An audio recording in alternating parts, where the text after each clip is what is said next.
Australia has issued a warning to global social media giants: crack down on harmful online content or there will be consequences. It comes after the eSafety Office fined X, previously known as Twitter, more than $600,000 for failing to comply with anti-child abuse standards. Joining me now is the eSafety Commissioner, Julie Inman-Grant. Julie, thanks so much for your time. So what kind of things were going round on Twitter that breached this rule?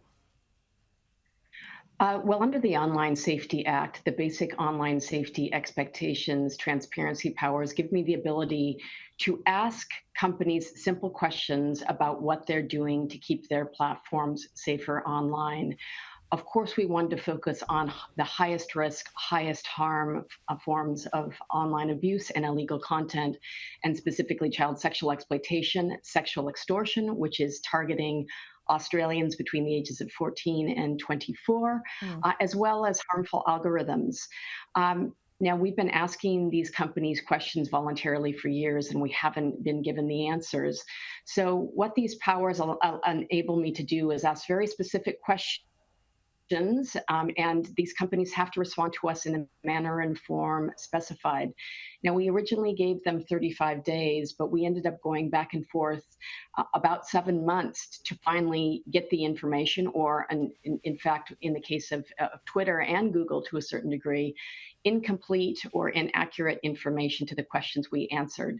Now, Google was provided us generic answers to very specific questions about where they were deploying their child sexual abuse material detection tools, but there were instances where Twitter just left things completely blank. Really legitimate and basic questions like, now that you've called all your trust and safety teams, how many people do you actually have working to safeguard this platform for hundreds of millions of users around the globe? We got no answer. So what about X and Twitter? But what about places like Facebook and Instagram?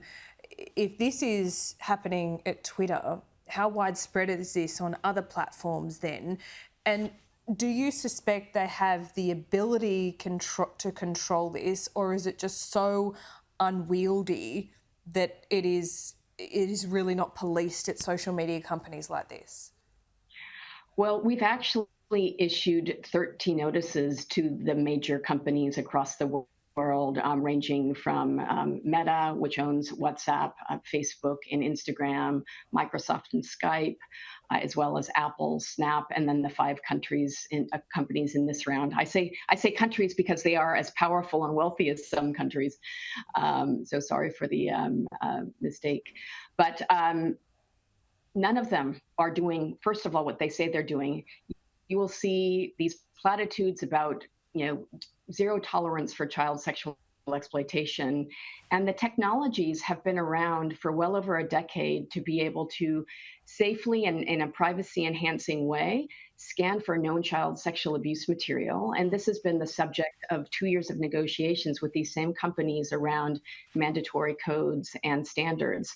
So it is turning a blind eye to crime scenes happening on their platforms. It's effectively creating predatory hunting grounds for adult offenders to target children, and not only the hosting of this content, but the sharing and amplification of this content.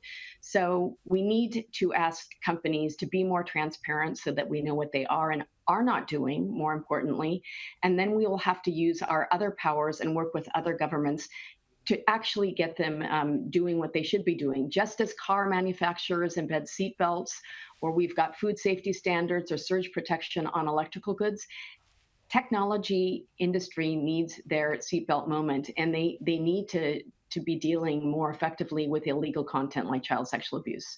Yeah, well, they certainly do. Julie Inman-Grant, thanks so much for that update. It's really important. Thanks so much.